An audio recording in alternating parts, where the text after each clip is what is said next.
నమస్కారం. Next G news కి స్వాగతం. ముందుగా ముఖ్యాంశాలు. ఏపీ ఐఐసికి 615 ఎకరాలు, ఆదాని పవర్ కి భూ కేటాయింపులు, ఎకరాకు 5 లక్షల ధర నిర్ణయించిన ఏపీ కేబినెట్. జూన్ 1 నుంచి చౌక ధర దుకాణాల నుంచి రేషన్, వయోవృద్ధులకి డోర్ డెలివరీ వెల్లడించిన పౌర సరఫరాల శాఖ మంత్రి నాదెండ్ల మనోహర్. మనకొస్తుంది సమయం, అప్పుడు వాళ్ళకి సినిమా చూపిస్తాం, మాజీ సీఎం జగన్మోహన్ రెడ్డి. గుంటూరు మిర్చి యార్డుని దోచుకున్న వైసీపీ, సమగ్ర ప్రక్షాళనకి శ్రీకారం చుడుతున్న కూటమి, ప్రకటించిన ఎమ్మెల్యే గల్లా మాధవి. విశాఖ డిప్యూటీ మేయర్తో పాటు పలుచోట్ల చైర్మన్, ఉప చైర్మన్ ఎన్నిక వాయిదా సరికాదని ముఖ్యమంత్రి చంద్రబాబు తెలిపారు. ఇన్ఛార్జి మంత్రులు ఇలాంటివి జరగకుండా బాధ్యత తీసుకోవాలని సూచించారు. మంత్రివర్గ సమావేశం అనంతరం తాజా రాజకీయ అంశాలపై మంత్రులతో చంద్రబాబు చర్చించారు. బియ్యం ఇచ్చే రోజు తప్ప రేషన్ వాహనాల వలన ఉపయోగం లేదని మంత్రులు అభిప్రాయపడ్డారు. వికలాంగులు, వృద్ధులకి ఇళ్ల వద్దే రేషన్ ఇచ్చేలాగా చర్యలు తీసుకోవాలని నిర్ణయించారు. మిగిలిన వారికి రేషన్ దుకాణాల ద్వారానే ఇకపై బియ్యం పంపిణీ చేయాలని ఆదేశించారు. వాహనాల ద్వారా రేషన్ సరఫరా వలన స్మగ్లింగ్ కు అవకాశం ఇస్తూ పథకం దుర్వినియోగం జరుగుతుందని అభిప్రాయం వ్యక్తం చేశారు. దుకాణంలో ఎప్పుడు కావాలంటే అప్పుడు రేషన్ తీసుకునే అవకాశం ఉంటుందని మంత్రులు తెలిపారు. రేషన్ స్థానంలో నగదు బదిలీ ప్రవేశపెడితే ఎలా ఉంటుందనే దానిపై చర్చించారు. పొగాకు రైతులు నష్టపోకుండా చర్యలు తీసుకోవాలని సీఎం ఆదేశించారు. అవసరమైతే ప్రభుత్వమే పొగాకు కొనుగోలు చేసేలాగా చర్యలు తీసుకోవాలని సూచించారు. టెంపుల్ టూరిజంలో భాగంగా శ్రీశైలం అభివృద్ధిపై మంత్రులతో సమాలోచన జరిపారు. ఏపీ సీఎం చంద్రబాబు అధ్యక్షతన జరిగిన మంత్రివర్గ సమావేశం ముగిసింది. ఈ సమావేశంలో పలు కీలక నిర్ణయాలు తీసుకున్నారు. ముత్తుకూరులో ఏపీ ఐఐసికి 615 ఎకరాలు కేటాయించేందుకు కేబినెట్ అనుమతినిచ్చింది. ఇక పారిశ్రామిక పార్కు ఏర్పాటు చేయాలన్న ప్రతిపాదనకి ఆమోదం తెలిపింది. తాడిమరిలో ఆదాని పవర్ కి 500 మెగావాట్లు, కొండాపురంలో 1000 మెగావాట్ల పంప్డ్ స్టోరేజ్ ప్రాజెక్టులకి భూ కేటాయింపులకు ఆమోదం తెలిపింది. ఎకరానికి 5 లక్షల చొప్పున భూమి కేటాయించాలని కేబినెట్ నిర్ణయించింది. 30,000 కోట్ల పెట్టుబడులు, 35,000 ఉద్యోగాల కల్పనకి కేబినెట్ ఆమోదం తెలిపింది. మంత్రివర్గ అజెండాలోని అంశాల తర్వాత తాజా పరిణామాలపై చంద్రబాబు చర్చించారు. మద్యం స్కామ్ పై విచారణ పారదర్శకంగా జరుగుతుందని చెప్పారు. ఎవరు తొందరపడి మాట్లాడి అనవసర వివాదాలకి తావివద్దని మంత్రులకి సీఎం సూచించారు. ప్రధాని ఆధ్వర్యంలో జరిగే యోగా డేను విజయవంతం చేయాలని అన్నారు. రూపాయల పెట్టుబడికి సంబంధించి వివిధ సెక్టర్స్ లో ప్రతిపాదనలు ఏదైతే ఎస్ఐబిపి పరిశీలించిందో వాటన్నిటిని కూడా ఈ రోజు ప్రభుత్వం ఆమోదం తెలిపింది. దాంట్లో Deccan fine chemicals private limited 1560 కోట్ల రూపాయల పెట్టుబడితో 1800 మందికి ఉద్యోగ అవకాశాలు.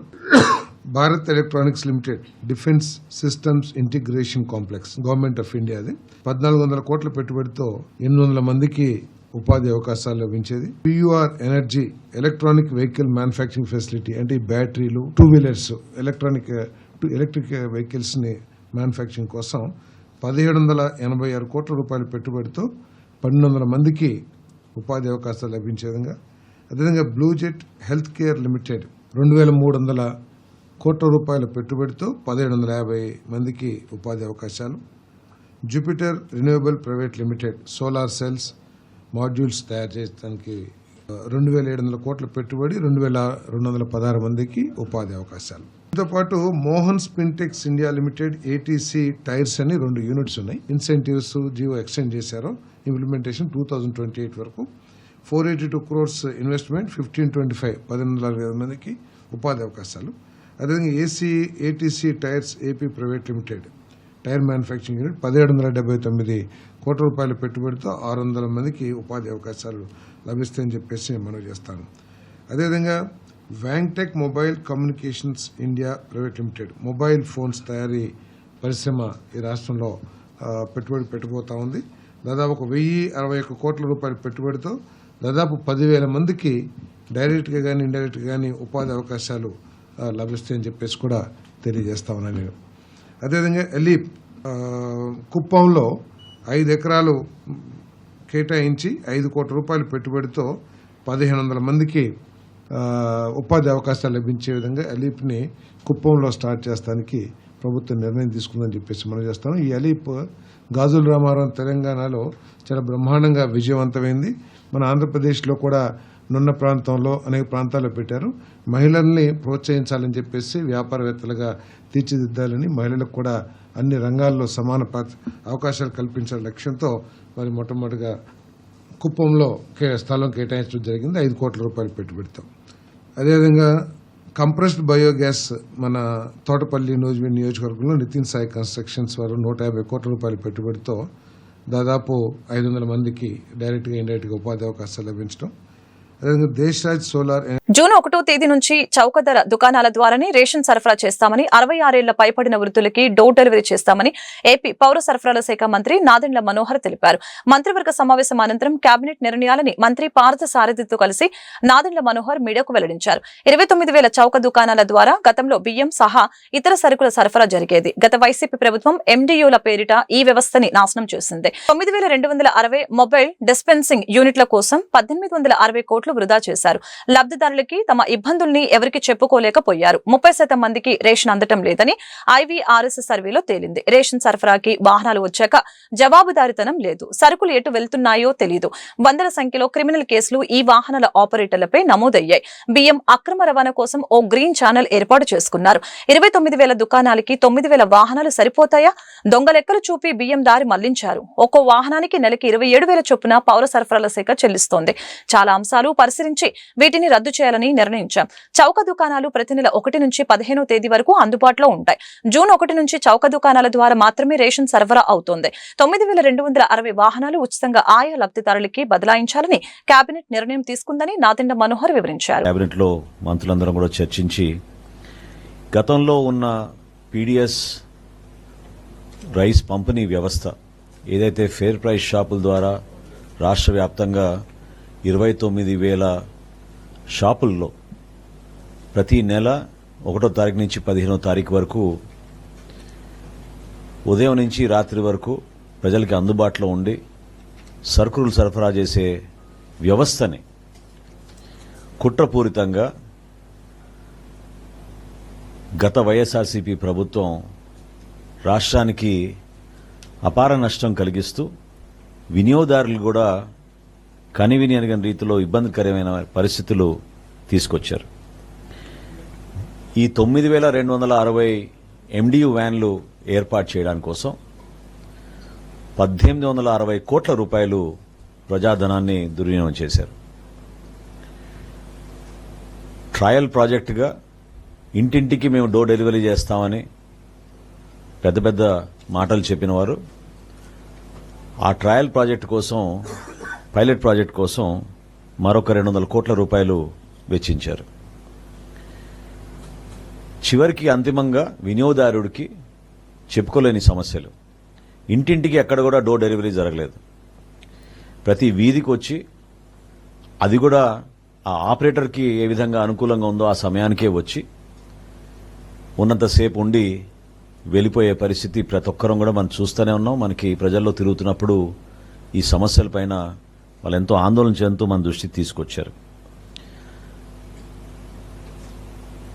ముఖ్యమంత్రి గారు కూడా కూటమి ప్రభుత్వం ఏర్పడిన తర్వాత IVRS సర్వే టేకప్ చేసినప్పుడు ప్రతి నెల సుమారు 30% లబ్ధిదారులు మాకు రేషన్ అందలేదనే విషయం ప్రతి నెల మాకు వివరాలు వస్తూనే ఉన్నాయి. ఈ నేపథ్యంలో పౌర సరఫరాల శాఖ నుంచి మేము అసలు రైస్ స్మగ్లింగ్ ఏ విధంగా జరుగుతోంది, రాష్ట్ర వ్యాప్తంగా మేము అనేక ప్రాంతాల్లో తనిఖీలు చేసి PDS రైస్ స్మగ్లింగ్ డైవర్షన్ అనే కోణం నుంచి చూసినప్పుడు మాకు అర్థమైంది ఈ వ్యవస్థలో ముఖ్య పాత్ర పోషించింది ఈ వ్యాన్ల వ్యవస్థ తీసుకొచ్చిన తర్వాత. అంటే జవాబుదారితనం లేదు, ఒక స్పష్టత లేదు, సరుకులు తీసుకునేటి ఎవరెటు వెళ్ళిపోతున్నారో ఎవరికి తెలియని పరిస్థితి. అకౌంటబిలిటీ అనేది గతంలో ఫేర్ ప్రైస్ షాప్స్ లో చాలా స్పష్టంగా ఉండేది. గత వైసీపీ ప్రభుత్వ హయాంలో సామాజిక మాధ్యమాల్లో మహిళలపై కొంతమంది పేట్రేగిపోయారు. అసభ్యకరంగా పోస్టులు పెట్టి వేధించారు. ఎవరు ఏం చేయలేరనే ధీమాతో వ్యవహరించారు. ఇకపై మహిళల్ని దూషిస్తూ అవహేళన చేస్తూ వ్యక్తిత్వ హావనానికి పాల్పడుతూ సామాజిక మాధ్యమాల్లో ఎవరైనా పోస్టులు పెడితే చూస్తూ ఊరుకో, కఠిన చర్యలు తీసుకుంటామని రాష్ట్ర మహిళా కమిషన్ చైర్పర్సన్ రాయపాటి శైలజ స్పష్టం చేశారు. రాష్ట్రంలో మహిళలకి ఏ ఇబ్బంది కలిగినా, ఎక్కడైనా అన్యాయం జరుగుతుందని అనుకున్నా నేరుగా వచ్చి మహిళా కమిషన్ ని సంప్రదించవచ్చని, వారి హక్కులను కాపాడేందుకు ఎల్లప్పుడూ సిద్ధమని పేర్కొన్నారు. మంగళగిరిలోని కార్యాలయంలో మహిళా కమిషన్ చైర్పర్సన్ గా రాయపాటి శైలజ సోమవారం బాధ్యతలు స్వీకరించారు. రాష్ట్ర వ్యాప్తంగా జిల్లాకు ఒకటి చొప్పున ప్రిమారిటల్ కమ్యూనికేషన్ సెంటర్ల ఏర్పాటు దస్త్రంపై ఆమె తొలి సంతకం చేశారు. అనంతరం రాయపాటి శైలజ మీడియాతో మాట్లాడారు. గత 5 ఏళ్లు మహిళా కమిషన్ నామమాత్రంగా మిగిలిపోయిందని చెప్పారు. బాధితులెవరికి న్యాయం జరగలేదు. మహిళలకి అండగా నిలబడతాననే నమ్మకంతో ప్రభుత్వం నాకు ఈ బాధ్యతను అప్పగించింది. దాన్ని నిలబెట్టుకుంటానని వివరించారు. చైర్పర్సన్ గా నియమించినందుకు ముందుగా ప్రభుత్వం తరఫున చంద్రబాబు నాయుడు గారికి, ఉప ముఖ్యమంత్రి పవన్ కళ్యాణ్ గారికి, అలాగే లోకేష్ గారికి, మరి కూటమి ప్రభుత్వానికి కూడా ధన్యవాదాలు తెలుపుకుంటున్నాను. ఒక నమ్మకంతో, నాపై ఒక భరోసాతో ఈ బాధ్యత, ఇంత బరువైన బాధ్యత అప్పగించినందుకు వాళ్ళు చూపించిన ఏదైతే నమ్మకం ఉందో ఆ నమ్మకం నిలబెట్టుకుంటానని మాటిస్తున్నాను. అలాగే మహిళా కమిషన్ అనేది మహిళలపై జరిగే నేరాలకు కానివ్వండి, అత్యాచారాలకి, వాళ్ళ సమాజ హక్కు నిలబెట్టడానికి ఆంధ్రప్రదేశ్ రాష్ట్ర ప్రభుత్వం మహిళా కమిషన్ ని స్థాపించింది. సో అలాగే భారత రాజ్యాంగం ప్రకారం కూడా మహిళల హక్కులు సంక్షేమ సాధనకు మహిళా కమిషన్ తోడ్పడుతుంది. ఆంధ్ర రాష్ట్రంలో ఉన్న మహిళలందరికీ ఏ ఇబ్బంది కలిగినా కూడా, ఎక్కడైనా మీకు అన్యాయం జరుగుతుంది అనుకుంటే, మీ హక్కులు కాలు రాస్తున్నారు అనుకుంటే తప్పకుండా మీరు నేరుగా వచ్చి మహిళా కమిషన్ ని సంప్రదించవచ్చు. గత 5 ఏళ్లలో కూడా చూసాం, మహిళా కమిషన్ కేవలం అదొక నామకే వాస్తేలాగా మిగిలిపోయింది. ఎవరికి న్యాయం జరగలేదు. ఎందుకంటే అమరావతి రైతులకి ఏదైతే అన్యాయం జరుగుతున్నప్పుడు నేను కూడా మహిళా కమిషన్ ని సంప్రదించాను. ఇక్కడ న్యాయం జరగకపోతే మళ్ళీ నేషనల్ విమెన్ కమిషన్ కూడా వెళ్లాల్సిన పరిస్థితి మాకు వచ్చింది. అలాంటి పరిస్థితి నాకు ఇచ్చిన ఈ బాధ్యత ఏదైతే ఈ 2 ఏళ్ల పదవీ కాలంలో ఉందో, ఇక్కడ రాష్ట్రంలోని ఏ మహిళకు అలాంటి పరిస్థితి రాకుండా బాధ్యతగా నా కర్తవ్యాన్ని గత వైసీపీ పాలనలో గుంటూరు మిర్చి యార్డ్ అవినీతికి నిలయంగా మారిందని గుంటూరు పశ్చిమ ఎమ్మెల్యే గల్లా మాధవి ఆరోపించారు. మిర్చి యార్డుకి వచ్చే రైతుల్ని అనేక విధాలుగా దోపిడీ చేశారని మండిపడ్డారు. మిర్చి కమిషన్ లైసెన్స్ల జారీ విషయంలో అనేక అక్రమాలతో పాటు పెద్ద ఎత్తున డబ్బు చేతులు మారిందని తెలిపారు. చివరికి రైతులకు అందించే ఉచిత భోజన పథకంలో కూడా అవినీతి జరిగిందని దుయ్యపట్టారు. గుంటూరు జిల్లా టీడీపీ కార్యాలయంలో ఏర్పాటు చేసిన మీడియా సమావేశంలో ఎమ్మెల్యే మాట్లాడారు. కూటమి పాలనలో గుంటూరు మిర్చి యార్డులో జరుగుతున్న అవినీతికి చెక్ పెడతామని చెప్పారు. రాష్ట్ర వ్యవసాయ శాఖ మంత్రి అచ్చెన్నాయుడు దృష్టికి వ్యవహారం తీసుకువెళ్తామని అన్నారు. అనంతరం ఎమ్మెల్యే మిర్చి యార్డులో జరిగిన అవినీతిపై జాయింట్ కలెక్టర్ భార్గవ్ తేజ్ కి విజ్ఞాపన పత్రం అందజేశారు. 5 సంవత్సరాల్లో మిర్చి యార్డులో జరిగిన అవకతవకలు మనందరికీ తెలిసిందే. విజిలెన్స్ వారిని ఏర్పాటు చేసుకుని మరి దాంట్లో జరిగిన కుంభకోణాలని, అవినీతిని మనం బయటపెట్టే ప్రయత్నం కూడా చేస్తున్నాము. మరి ఇలాంటి క్రమంలో ఇప్పటికే 600 పైచిలుకు లైసెన్సులు ఇచ్చి ఎన్నో అక్రమాలకు గురి చేసి బినామీ పేర్లతో ఈ లైసెన్సులన్నీ ఉండి నిజంగా జరుగుతున్న వ్యాపారం ఒక 200 కంటే లేని క్రమంలో ఈరోజు 635 లైసెన్సులు రన్ అవుతున్న క్రమంలో మిగతా అన్నీ కూడా కేవలం బినామీ పేర్లతో ఉన్న పరిస్థితుల్లో ఇంత అవినీతి జరుగుతున్న క్రమంలో మళ్ళీ కొత్తగా లైసెన్సుల్ని ఇవ్వాలి అని చెప్పి నా దగ్గరికి నన్ను అభ్యర్థిస్తూ వస్తున్నారు. మరి వీటన్నిటికి కూడా ఒక చెక్ పెట్టే అవసరం ఉంది. మరి కూటమి ప్రభుత్వం ఏర్పాటు అయినప్పటి నుంచి కూడా మాన్యశ్రీ అచ్చెన్నాయుడు గారు రివ్యూ మీటింగ్లో పెట్టుకొని కూడా ఇక్కడ జరుగుతున్న అవకతవకల మీద ఉక్కుపాదం మోపుతామని చెప్పి ప్రతి ఒక్కరికి కూడా హామీ కూడా ఇవ్వడం జరిగింది. ఈ నేపథ్యంలోనే ఇంతవరకు కూడా లైసెన్సులు మనం కేటాయించలేని పరిస్థితి కూడా ఏర్పడింది. అయితే ఈ క్రమంలో కొత్త లైసెన్సులు అనే ఒక ఆలోచన, కొత్త లైసెన్సులు కేటాయింపులు అనే ఒక ఊహాగానాలు, మాటలు విని చాలామంది కూడా మాకు కావాలి అని చెప్పి సంప్రదిస్తున్న పరిస్థితుల్లో మరి ఎన్నో అవకతవకలు, అవినీతులు మయంగా మరి గత పాలకులు మిర్చి యార్డ్ని ఉంచేసిన పరిస్థితుల్లో ఈరోజు మళ్ళీ కొత్త లైసెన్సుల గురించి అడగడం నిజంగా బాధాకరంగా ఉంది. ఈ అంశాలన్నింటినీ కూడా ముందుకు తీసుకెళ్తూ ఈరోజు ఒక రిప్రజెంటేషన్ రూపంలో అచ్చెన్నాయుడు గారికి, అదేవిధంగా మన కలెక్టర్ గారికి అండ్ మరి మన మిర్చి యార్డ్ కమిషనర్ గారికి, సిఎస్ గారికి, ప్రిన్సిపల్ సెక్రటరీ గారికి అందరికీ కూడా ఈ యొక్క రిప్రజెంటేషన్ని రెడీ చేసి ఇందులో జరుగుతున్న అవినీతి మీద ఉక్కుపాదం మోపాల్సిందిగా వారిని అభ్యర్థిస్తూ, కొత్త లైసెన్సుల మాట దేవుడెరుగు, ఉన్న లైసెన్సుల్లోనే ఎన్నో అవినీతి కార్యక్రమాలు జరిగినప్పుడు బాగా జరుగుతున్న వ్యాపారస్తులు ఏంటో గుర్తించి అవినీతికి పాల్పడని ఆ లైసెన్సులు మాత్రమే ముందుకు వెళ్ళేలాగా వారిని చర్యలు తీసుకునే విధంగా నేను కోరుతూ ఈ యొక్క లెటర్ని రెడీ చేయడం జరిగింది. వాళ్ళందరికీ కూడా దీన్ని అందజేయడం జరుగుతుంది. కాబట్టి ఏదేమైనా కానీ పశ్చిమ నియోజకవర్గంలో ఎలాంటి అవినీతికి, అక్రమాలకి ఆస్కారం లేని ఒక రాజ్యాన్ని, పరిపాలనని అందించడమే నా ధ్యేయంగా ఈరోజు ఇక్కడ పరిపాలన కొనసాగిస్తూ ఉండాలి అని దృఢ నిశ్చయంతో ఉన్నాను. దానికి నా నాయకులు అందరూ కూడా నాకు సహాయ సహకారాలు నిత్యం గెలిచినప్పటి నుంచి కూడా అందిస్తూనే ఉన్నారు. ఈ 5 ఏళ్ళు రానున్న 5 ఏళ్ళు ఆ పైనున్న చంద్రబాబు నాయుడు గారి పరిపాలన కొనసాగుతూనే ఉంటుంది. ఈ క్రమంలో ఎక్కడా కూడా అవినీతి అక్రమాలకి పాల్పడని ఒక రాజ్యాన్ని అందించాల్సిందిగా మా లక్ష్యంగా మేము అందరం కూడా కృషి చేస్తూ ఉన్నాం. కార్యకర్తల అండదండతో ఈ యొక్క సుపరిపాలనని ప్రజలకు. రాజకీయ అనిశ్చితి సంక్షేమం నుంచి తెలుగుదేశం పార్టీ ఆవిర్భవించిందని గుంటూరు పశ్చిమ ఎమ్మెల్యే గల్లా మాధవి తెలిపారు. రాష్ట్ర రాజకీయాలను ప్రభావితం చేసిన వ్యక్తి నందమూరి తారక రామారావు అని వ్యాఖ్యానించారు. అదే వరవడితో సీఎం అంటే చంద్రబాబే గుర్తుకు వచ్చేలాగా జనరంజక పాలన సాగించారని గుర్తు చేశారు. గుంటూరు జిల్లా టీడీపీ కార్యాలయంలో పశ్చిమ నియోజకవర్గ మినీ మహానాడు కార్యక్రమం ఆదివారం ఘనంగా జరిగింది.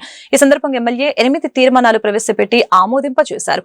ఈ సందర్భంగా గల్లా మాధవి మాట్లాడుతూ కడపలో జరిగే మహానాడు కార్యక్రమాన్ని విజయవంతం చేయాలని పిలుపునిచ్చారు. పార్టీ పట్ల అంకితభావం, నిబద్ధతతో పనిచేసే కార్యకర్తలకు ఎప్పుడు సముచిత గౌరవం లభిస్తుందని చెప్పారు. పార్టీ మరింత బలోపేతానికి అహర్నిశలు శ్రమిద్దామని పిలుపునిచ్చారు. ఈ కార్యక్రమంలో గుంటూరు నగర మేయర్ కోవెలముడి రవీంద్ర, తాడిశెట్టి మురళి, మన్నవ మోహన్ కృష్ణ, డేగల ప్రభాకర్, కనకాచారి, మల్లెల ఈశ్వర, తాళ వెంకటేష్ యాదవ్, నిమ్మల శేషయ్య తదితరులు పాల్గొన్నారు. నమస్కారాలు. మరి ఈరోజు 27, 28, 29 కడపలో జరుపుకోబోతున్న మహానాడుని పురస్కరించుకొని మన నియోజకవర్గంలో మినీ మహానాడుని ఏర్పాటు చేసుకొని కొన్ని తీర్మానాల్ని ఆమోదించుకోవడం జరిగింది. చాలా సంతోషం. మరి వచ్చిన ఈ సంవత్సరంలో మనం సాధించిన విజయాలు, మనం సాధించుకోవాల్సిన పనులు, అదేవిధంగా కొంత కృతజ్ఞత చెప్పుకోవాల్సిన అంశాలు అన్నీ కూడా పొందుపరుచుకొని వాటిలన్నిటికీ ఆమోదించుకోవడం జరిగింది. పెద్దలందరూ కూడా అనేక అంశాలని చర్చించారు. వారి యొక్క అభిప్రాయాన్ని వేదికగా వారు మన ముందు ఉంచారు. ప్రతి అభిప్రాయాన్ని అంగీకరిస్తూ గౌరవిస్తూ కొన్ని అంశాలని మీ ముందు తీసుకురావాలనుకుంటున్నాను. మరి దేశవ్యాప్తంగా కానివ్వండి, ఒక రాష్ట్రానికి కానివ్వండి, పార్టీ అనేది ఎందుకు ఏర్పడుతుంది అని మనం ప్రశ్నించుకున్నప్పుడు, ఒక దేశానికి ఒక రాజకీయ పార్టీ అనేది అవసరం దేనికి అని మనం చరిత్రలోకి వెనక్కి వెళ్ళినప్పుడు, ఏ పార్టీ అయినా కూడా ప్రజల యొక్క అభివృద్ధి కోసం, ఆనాడు ఎదుర్కొంటున్న అరాచకాన్ని అణిచివేయడం కోసం, ఆ రాష్ట్రం ఆ దేశం యొక్క అభివృద్ధి కోసం, ఆ ప్రజల యొక్క సంక్షేమం కోసం, ప్రపంచ పటంలో వారి యొక్క గౌరవ మర్యాదలను నిలుపుట కోసం, వీటి కోసం మాత్రమే ఒక పార్టీ అనేది ఆవిర్భవించడం జరుగుతుంది. ఆనాడు బ్రిటిష్ వారు ఉన్నప్పుడు వారిని పారదోడడానికి ఐఎన్సీ ఎలా అయితే ఏర్పడిందో, అదేవిధంగా మన ఆంధ్ర రాష్ట్రంలో మన ఆంధ్రుల యొక్క గౌరవ మర్యాదల్ని పెంచడానికి, కాపాడడానికి, బడుగు బలహీన వర్గాల్ని బయటికి తీసుకురావడానికి ఆ రోజున్న సంక్షోభంలో నుంచి పుట్టింది తెలుగుదేశం పార్టీ. ఆనాటి నుంచి ఈనాటి వరకు ప్రతి ఒక్కరి గుండె చప్పుల్లో మాకేదైనా జరుగుతుంది. జగన్ ఒక సాడిస్ట్, అహంభావి అని టీడీపీ రాష్ట్ర నాయకులు తాడిశెట్టి మురళి మండిపడ్డారు. జగన్ చేసిన ఆకృత్యాలు చూసిన వ్యక్తిగా ఆయన సామాజిక వర్గానికి చెందిన వ్యక్తులు ఆధిపత్యానికి చెక్ పెట్టేందుకు టీడీపీలో చేరటం జరిగిందని చెప్పారు. టీడీపీ తరపున ప్రచారం చేసి పార్టీ అభ్యర్థుల గెలుపు కోసం కృషి చేస్తామని అన్నారు. గుంటూరు పశ్చిమ నియోజకవర్గ మినీ మహానాడులో ఆయన మాట్లాడారు. పదవులు వద్దని పార్టీ శాశ్వత సభ్యునిగా కొనసాగుతానని మంత్రి నారా లోకేష్ కి చెప్పడం జరిగిందని గుర్తు చేశారు. కక్షపూరిత రాజకీయాలకు తెరతీసిందే జగన్ అని ఆరోపించారు. పార్టీ కార్యకర్తలకు చీమ కుట్టినా సహించేది లేదని హెచ్చరించారు. జగన్మోహన్ రెడ్డిని ఒక సాడిస్టు కాలంలో నేను పనిచేయడం జరిగింది. ఎంతో కాలంగా అతని యొక్క నడవడికని, అతని యొక్క అహంభావాన్ని గమనిస్తూ కూడా ప్రశ్నించలేని పరిస్థితుల్లో ఎదురు చూస్తూ వచ్చాడు. ఎక్కడ కూడా కష్టపడేవాడికి, పనిచేసే కార్యకర్తకి లేదా అతన్ని అంతరాలకు ఇచ్చినటువంటి మనుషులకి అక్కడ గుర్తింపు ఎటువంటి పరిస్థితుల్లో జరిగే పరిస్థితి లేనటువంటి విషయాన్ని గమనించి ఒక మంచి నిర్ణయం తీసుకోవాలి ఆసన్నమైన సందర్భంలో నాకు ఆ భగవంతుడు దారి చూపినట్టుగా తెలుగుదేశం పార్టీలో చేరే అవకాశాన్ని మరి చంద్రబాబు నాయుడు గారు, లోకేష్ బాబు గారు కల్పించారు. నేను ఆ రోజున జగన్ మీద కసితో, జగన్ చేసినట్టు అన్యాయాన్ని, అకృత్యాన్ని చూసి కళ్ళతో చూసిన వ్యక్తిగా అతనికి మళ్ళీ పదవి వస్తే ఈ ఆంధ్ర రాష్ట్రం నాశనం అయిపోతుంది, నా వంతు నా కృషి చేయాలి ఈ యొక్క వాళ్ళ కమ్యూనిటీ యొక్క ఆధిపత్యమే నడుస్తుంది కానీ మిగతా వారికి ఎటువంటి గుర్తింపు లేని పరిస్థితి రాజకీయంగా అనుభవంతో మేము గమనించి మా కుటుంబం నిర్ణయం తీసుకున్న ఆ రోజు జగన్ మీద కసితో కోపంతో జగన్ యొక్క పరిపాలన అంతం కావాలని మేము ఎలక్షన్ చేయడం జరిగింది. టీడీపీ ప్రతిష్ట మరింత ఇనుమడింప చేసేలాగా మహానాడు కార్యక్రమాన్ని విజయవంతం చేయాలని గుంటూరు నగర మేయర్ కోవెలమూడి రవీంద్ర కార్యకర్తలకి పిలుపునిచ్చారు. ఎన్టీఆర్ స్ఫూర్తితో సీఎం చంద్రబాబు సాగిస్తున్న పాలనలో ప్రజలు సంతోషంగా ఉన్నారని గుర్తు చేశారు. గుంటూరు జిల్లా టీడీపీ కార్యాలయంలో పశ్చిమ నియోజకవర్గ మినీ మహానాడు కార్యక్రమం ఆదివారం ఘనంగా జరిగింది. ఈ సందర్భంగా ఎమ్మెల్యే ప్రతిపాదించిన 8 అంశాలని మేయర్ చదివి వినిపించారు. అనంతరం ఆ ప్రతిపాదనను కార్యకర్తల చేత ఆమోదింప చేశారు. కార్యకర్తలకి పార్టీ ఎప్పుడు అండగా ఉంటుందని పేర్కొన్నారు. అట్లాగే ఈ మాట్లాడే ముందు గల్లా మాధవి గారి అనుమతితో ఈ యొక్క వెస్ట్ కాన్స్టిట్యున్సీ నుంచి ఒక 8 తీర్మానాలని ఈ మినీ మహానాడులో ప్రవేశపెట్టడం జరుగుతుంది. 8 చదువుతాను. చదివినాక మీరు ఆమోదించినంతా కూడా మీకు ఆమోదాన్ని చేతులెత్తి తెలియజేస్తుందిగా ప్రార్థిస్తున్నాను. ఆపరేషన్ సింధూర్ విజయవంతం చేసిన త్రివిధ దళాల సైనికులకు అభినందనలు మరియు ఉగ్రవాద దాడిలో అమరులైన ప్రజలకు సైనికులకు సంతాపం తెలియజేస్తూ తీర్మానం చేయడమైనది. 2 అమృత 2 పథకం ద్వారా నియోజకవర్గంలో మంచినీటి కొరత తీర్చుటకు నిధులు కేటాయించిన కేంద్ర రాష్ట్ర ప్రభుత్వాలకి కృతజ్ఞతలు తెలుపుతూ తీర్మానం చేయడమైనది.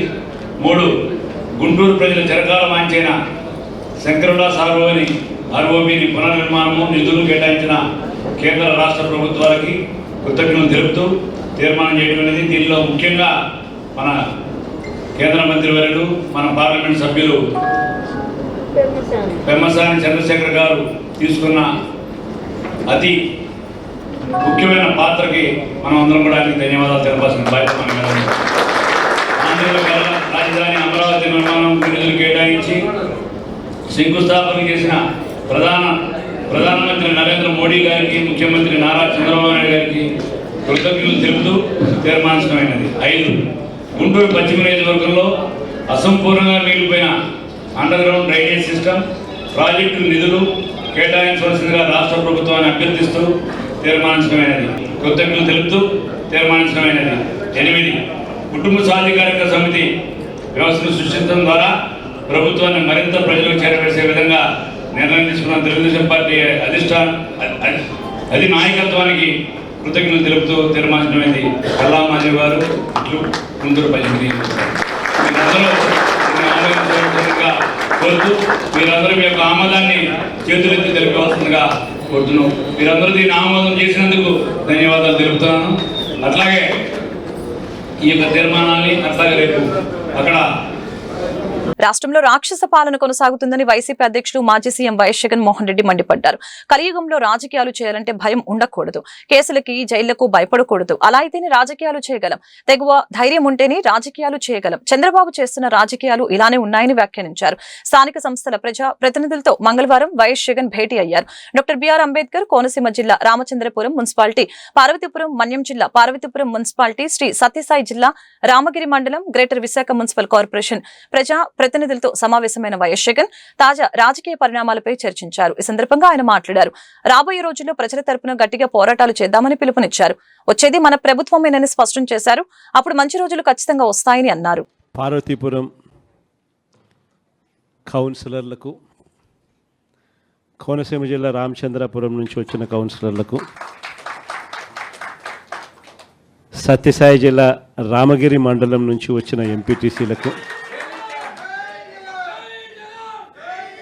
అదేవిధంగా పాలకొల్లు నియోజకవర్గం యలమంచి మండలం నుంచి వచ్చిన ఎంపీటీసీలందరినీ కూడా మీ అందరితో కూడా ఈరోజు సమావేశం కావడం చాలా ఆనందంగా ఉందని చెప్పడానికి సంతోషపడతా ఉన్నా. ఎటువంటి పరిస్థితుల మధ్య ఈరోజు మన రాష్ట్రంలో మనందరం ఈరోజు ప్రయాణం చేస్తూ ఉన్నాము అన్న సంగతి నాకన్నా బెటర్గా కూడా మీకే బాగా తెలుసు. ఎందుకనంటే ఈరోజు ఒక రాక్షస యుగంలో ఉన్నాం. నేను మొన్న ఎవరో నా దగ్గరికి వస్తూ ఉన్నప్పుడు కూడా నేను ఏదో అంటూ ఉంటే, కలియుగంలో రాజకీయాలు చేయాలి అని అంటే ఈ యుగం చంద్రబాబు యుగంలో రాజకీయాలు చేయాలి అని అంటే ఈ రాజకీయాలు చేసేటప్పుడు కేసులు వేస్తారు అనే భయం లేనప్పుడే రాజకీయాలు చేయగలుగుతాం. జైళ్ళకు పంపినా కానీ పర్వాలేదు చంద్రబాబు నిన్ను ఎదుర్కొంటామనే ధైర్యం ఉంటేనే రాజకీయాలు చేయగలుగుతాం. అలా ఉండగలిగిన తెగువ ఎవరికైనా ఉంటేనే రాజకీయాల్లో ఉండగలగాలి, చేయగలగాలి అనేది మాత్రమే ఈ కలియుగంలో మనం నేర్చుకుంటా ఉన్న పాఠం అని చెప్పి చెప్తా ఉంటాం. ఈరోజు నిజంగానే రాజకీయాలు అలానే తయారయ్యాయి. చంద్రబాబు నాయుడు ఈరోజు చేస్తూ ఉన్న రాజకీయంలో కనీసం 1% కూడా మనం ఆ రోజుల్లో ఎప్పుడు చేయలే. ఆ రోజుల్లో మనం ఏ ఒక్కరికి కూడా ఇబ్బంది జరగకూడదు అనే ఆలోచనలు చేశాం. ఇన్ఫ్యాక్ట్ నాకు బాగా గుర్తుంది, తాడిపత్రి మున్సిపల్ ఎలక్షన్లు జరుగుతూ ఉన్నాయి. మనం రాష్ట్ర వ్యాప్తంగా మున్సిపాలిటీలన్నీ మనం స్వీప్ చేసినాం. రాష్ట్ర వ్యాప్తంగా జెడ్పీటీసీలు స్వీప్ చేసినాం, ఎంపీటీసీలు స్వీప్ చేసినాం, సర్పంచ్ స్థానాలు స్వీప్ చేసినాం. మున్సిపల్ ఎలక్షన్లలో కూడా మనం ఓడిపోయింది బహుశా రాష్ట్ర వ్యాప్తంగా ఒక 2 మున్సిపాలిటీలు మనం ఓడిపోయాం. వార్తలు ముగించే ముందు ముఖ్యాంశాలు మరొకసారి. ఏపీ ఐఐసికి 615 ఎకరాలు, ఆదాని పవర్ కి భూ కేటాయింపులు, ఎకరాకు 5 లక్షల ధర నిర్ణయించిన ఏపీ కేబినెట్. జూన్ 1 నుంచి చౌక ధర దుకాణాల నుంచి రేషన్, వయోవృద్ధులకి డోర్ డెలివరీ వెల్లడించిన పౌర సరఫరాల శాఖ మంత్రి నాదెండ్ల మనోహర్. మనకొస్తుంది సమయం, అప్పుడు వాళ్ళకి సినిమా చూపిస్తాం, మాజీ సీఎం జగన్మోహన్ రెడ్డి. గుంటూరు మిర్చి యార్డుని దోచుకున్న వైసీపీ, సమగ్ర ప్రక్షాళనకి శ్రీకారం చుడుతున్న కూటమి, ప్రకటించిన ఎమ్మెల్యే గల్లా మాధవి. ఈ వార్తలు ఇంతటితో సమాప్తం. మరొక బులెటిన్ మళ్ళీ కలుద్దాం. నమస్కారం.